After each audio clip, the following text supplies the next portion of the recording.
Check, check, one, check, check, two. Let's see. We'll go from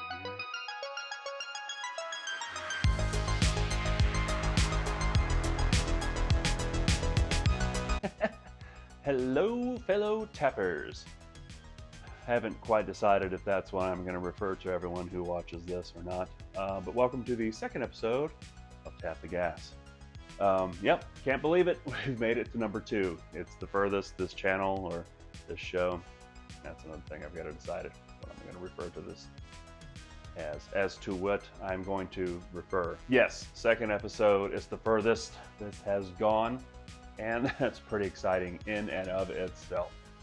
So today, as promised, we have the first part in probably what will be a 3-part series, unboxing, construction, and finishing of a Pango Music guitar kit. So today we are going to unbox the PMT-128 model, which is sort of like a Les Paul with a classical guitar neck. Very interesting. We're gonna see what that looks like here in a second. But first, let's talk about what might be in here as far as the specs. Got the spec sheet up right now. So this is a mahogany body with a flame maple top, and I think that is true. I did take a peek at it before, so this isn't a true unboxing, but I had to make sure that everything was in there before making this video, because then it would have been a short series. So mahogany body, flame maple top, maple. I think I'd learned to talk by now. The neck is maple, and the fingerboard is rosewood.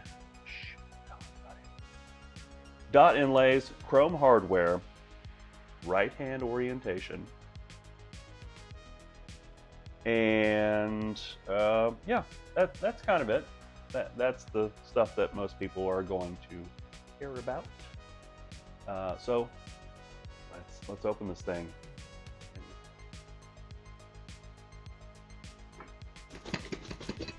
Sounds like there's something in there. Okay. That was anticlimactic. Take 2. Ooh. Nice cardboard shield. Okay. Foam, paper, don't need that. All right. We're just going to start picking through what I see first. We don't need, the fan is making it blow here. Okay, so we have 2 P90 pickups. Certainly budget style, but that's okay, right? You're not buying this guitar kit in hopes that it's going to have really high-end accoutrements. No, you are buying a guitar kit like this because you probably want a nice foundation to hot rod, which is what I do often. All right, here we go. Cream P90s with red and yellow. So help you differentiate when you pop them in there, which one's the neck and which one is the bridge. Usually I don't care too much about that, because then I just turn the toggle to whichever one I'm going to remember as the bridge. P90s, that's cool. Yep, I like me some P90s. You get a bag of the pots and the toggle. It's all in there. Your bridge and saddle setup, Gibson style. You have a bag of strings and strap pegs, a bag of screws and springs for the P90s, tone knobs, you know, the vintage style. Speed knobs, I believe, is what they are technically called. Look at this guy. It's like a shoehorn. This is your tailpiece. Pretty cool, huh? This thing has a very vintage vibe to it. Very cool. It's about to get more vintagey.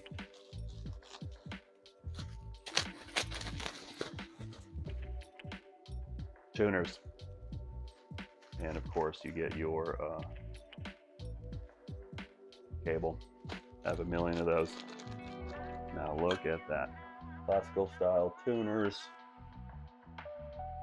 What I'm going to be interested in, because I remember doing this way back in the day, a million years ago when I first started playing guitar.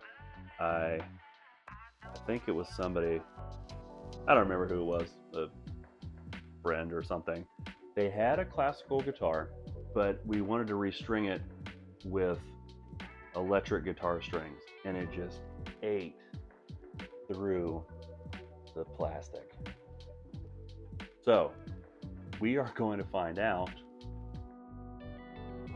with these strings if this holds up. Now granted, I think that guitar was old as dirt, so probably didn't help. These pegs were probably on borrowed time. Anyway, once again, if you're buying a kit, it's going to take some work. You're just not going to be able to slap it together and go on tour. No. So there are going to be some concessions that will have to be made, and I'm sure we're going to find that out as we venture on. This side of the tuners, totally fine. All these pegs are pretty flush, so we're gonna be all right. This one, but that's okay. It just needs to be tightened up, and we'll figure out how to do that when we start putting this together. Okay, now on to the cooler stuff.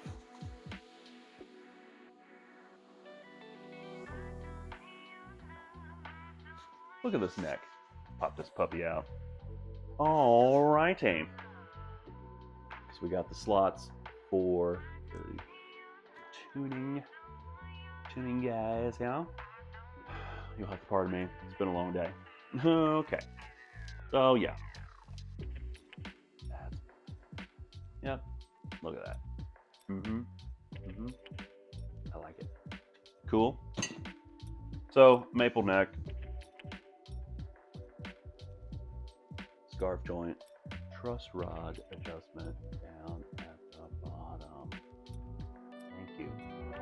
I mean, obviously, because you don't have anything up here, which, you know, I like that. So this is actually like Fender style. Oh, dang. You can even take it out.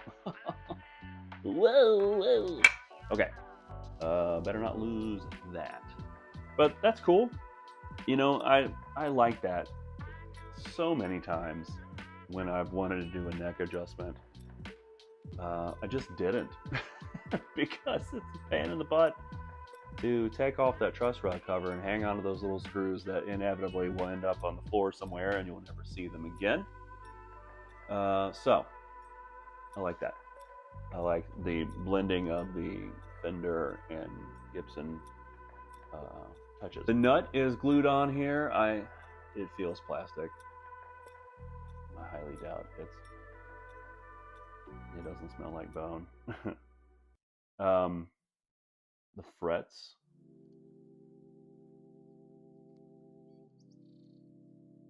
I am shocked. Very, very smooth on the edges. Yeah, just a little awareness, I'll say. I've played worse. Much worse.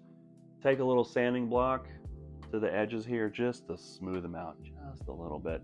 But I will guarantee you that I have brand name guitars where the edges of the frets are more noticeable than these.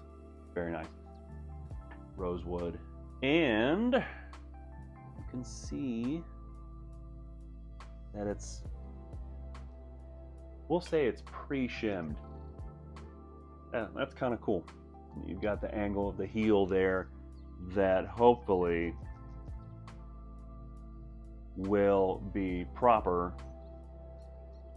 and won't throw this thing into intonation oblivion. But I think we'll be fine.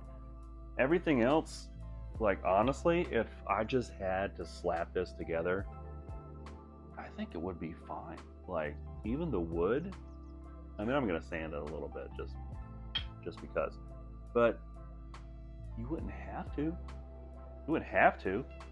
I mean, the cuts are really nice. Sometimes when you get kits, and I'm not saying that if you got this one, it's going to be just like this. I mean, let's just be real. Let's just be real. Sometimes when you get kits from any kit manufacturer, the cuts are going to be a little weird. But this one's good. I mean, if you like really looked, and maybe there's a little asymmetry here, but it's also probably due to the grain in the wood that's kind of thrown things off too. So, you know,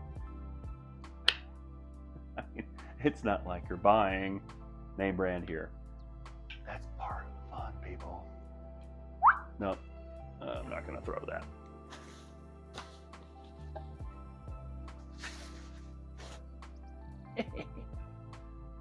Here we go. This is what we've been waiting for.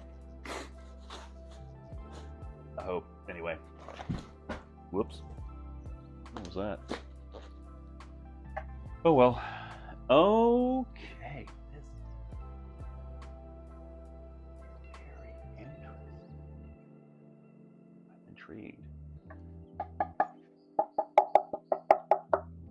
Mahogany body, definitely.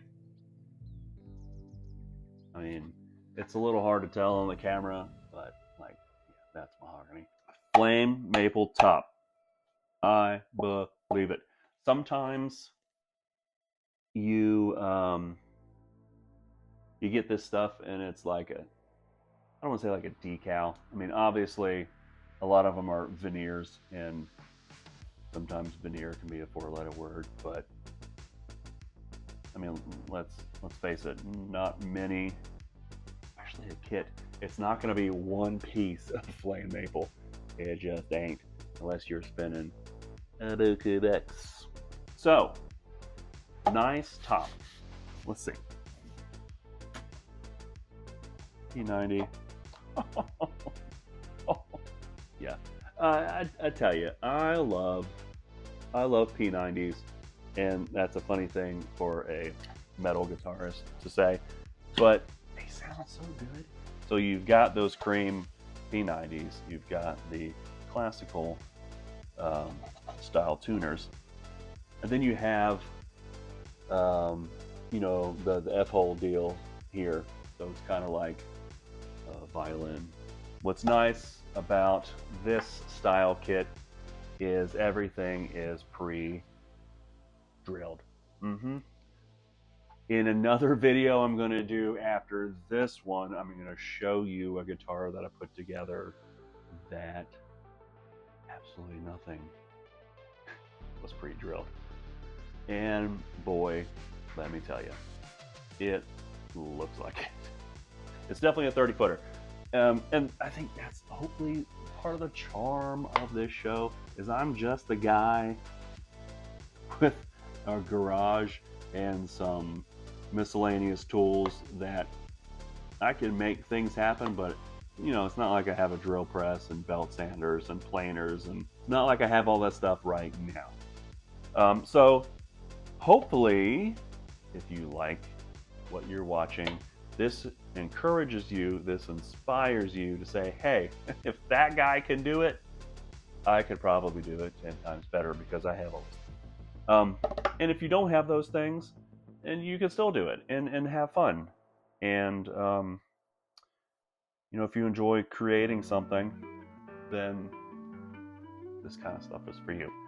So yes, it's great that everything is pre-drilled. All these holes. Honestly, I just noticed this. This thing is bound. It's bound, people. It has binding. Oh, Lord. I tell you, I am a sucker for binding. It's plastic, but man, it just gives it such a good look. Look at that. Let's do a dry fit of the neck. See, and they already have the slot there for your truss rod adjuster. Boop.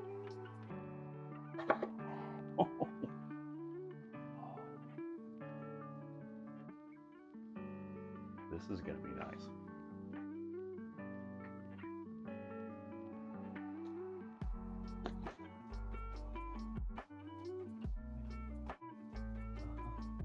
Another thing to consider for those who haven't had semi-hollow body guitars before, you gotta be careful in this area. I mean, you can hear how thin, like there's nothing under there. That's all cap.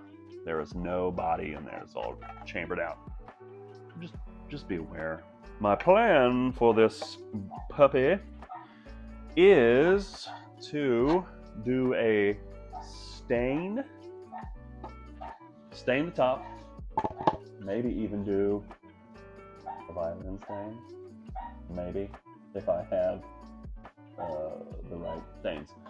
But whoops, whoopsie, it is going to be a bluish, kind of a teal, aquamarine, something in that blue green family. I'm going to call it a blue jean stain because it is going to make this top pop. It's going to be awesome. And the back will just be natural. So that'll be that. And in order to finish everything, I've got some True Oil on the way. That is PMT-128. I want to confirm the pricing at this time of filming. It has a 5-star review. It is $225. Okay, PTM-128. We're going to call it a classical Les Paul. A Class Paul? Ooh, yeah. Okay, tappers, that does it. This is the conclusion of the second episode, the first episode of a Build Your Own Guitar series. And it gets interesting from here on out. So be sure to like and subscribe so you don't miss any more killer content from this guy. And yeah,